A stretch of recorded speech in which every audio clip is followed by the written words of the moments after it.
Okay, I have just reconnected the negative battery cable.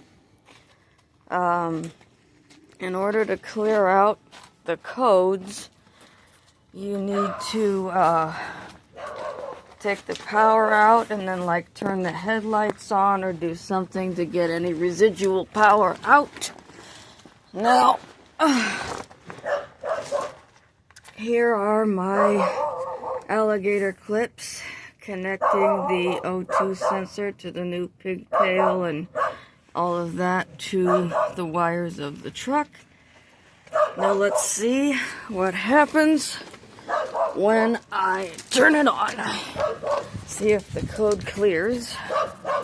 If not, there's a couple of other things I can try. See if the check engine light turns off.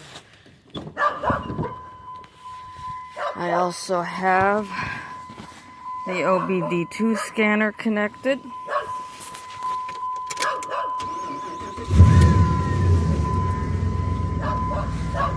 No check engine light. Woohoo!